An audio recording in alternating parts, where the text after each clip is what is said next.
Est-ce que vous croyez que les policiers, quand ils se lèvent le matin, ils se lèvent et ils disent à leur femme, on va tuer quelqu'un aujourd'hui? Non mais, c'est scandaleux. C'est le rempart, c'est le dernier rempart de la République. Et on est en train de démoraliser ce dernier rempart. Et qu'est-ce qu'on a fait? On a installé la victoire du désordre.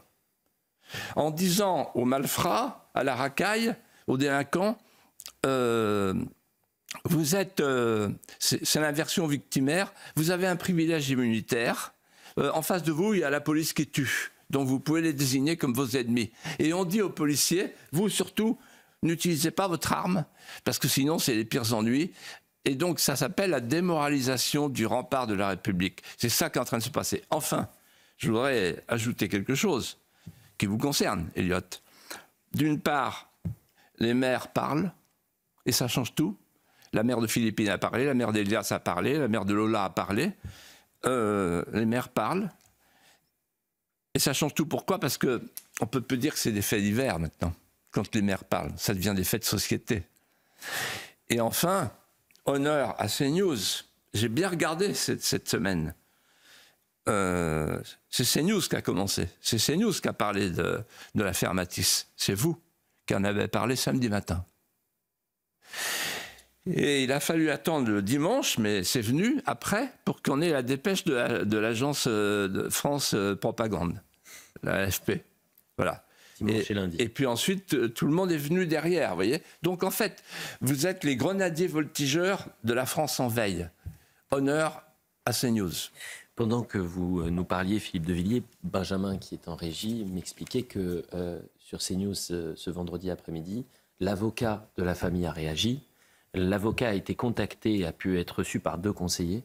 En revanche, la famille de Matisse n'a toujours pas été contactée par le gouvernement. Et demande a été faite et ils espèrent avoir une réponse rapide. Et j'avais cette information pendant que vous étiez en train de nous expliquer votre regard sur ce drame-là. Et ayons aussi une pensée pour Patricia Pérez, la mère d'Adrien, qui a été tuée à 26 ans, Adrien, à la sortie d'une boîte de nuit en 2018, et qui dénonçait cette semaine au micro de CNews et de Christine Kelly la libération anticipée de l'un de ses meurtriers. Il devait faire 15 ans de prison, 7 ans seulement. Et après le drame, il était libéré. Dans l'actualité également cette semaine, Philippe de Villiers, vous souhaitez revenir sur le scandale de la marque Shein, leader chinois de la mode à petit prix et du fast fashion, qui installe une première boutique au BHV à Paris. Alors même qu'on apprenait que le géant du commerce vendait des produits pédopornographiques visiblement sur le web, et notamment une poupée sexuelle en forme de fillette. Mais au-delà de la polémique, on s'est plongé dans l'histoire et dans les archives. Et on a retrouvé une archive de Philippe de Villiers qu'on avait peut-être passée lors de la première saison avec Elisabeth Guigou. On est en 1994. Elisabeth Guigou est alors députée du Parti socialiste. Et le grand débat, c'est le libre-échange et c'est la mondialisation. Regardez cette séquence. Philippe de Villiers, on est en 1994. Madame Guigou m'a interpellé, je voudrais quand même lui répondre. Avec des faits, vous voyez.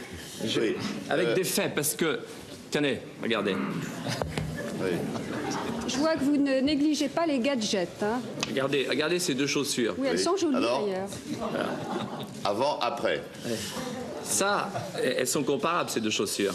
Là, il y a une chaussure qui arrive de Chine. Oui. Dans toutes les grandes surfaces, tous les supermarchés en France. 5 francs 70. Ça, c'est une chaussure de l'entreprise Eram. 3000 salariés, une des plus belles entreprises européennes.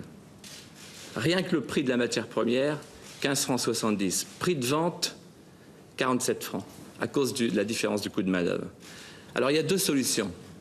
Ou bien, on fait l'Europe passoire, c'est-à-dire l'Europe actuelle. On continue. N'est pas une passoire, et à ce moment-là, comment voulez-vous que la chaussure Eram puisse lutter, bien qu'elle soit très performante, contre la chaussure de Chine, elle-même fabriquée par des femmes déportées dans un camp de travail à Shanghai?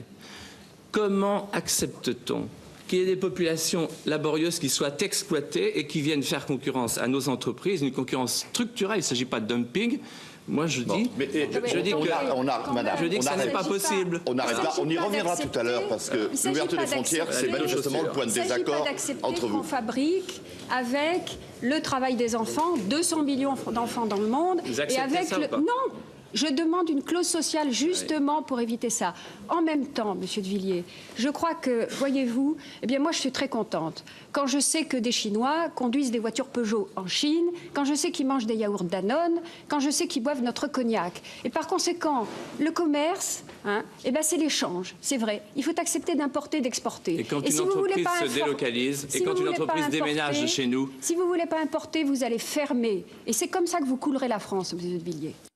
1994. Et c'est comme ça que vous allez couler la France, Philippe de Villiers. Geoffroy Lejeune. Et les archives sont parfois très cruelles. Terrifiante. Mais on le voit, du coup, c'était un de vos sujets de prédilection, la désindustrialisation et puis la concurrence avec les États-Unis et la Chine. Est-ce que, selon vous, l'affaire Chine de cette semaine est un cas chimiquement pur ? Je revois ça avec terreur, en fait, parce que je me dis, mais c'est incroyable ce qui s'est passé. Je vais vous raconter.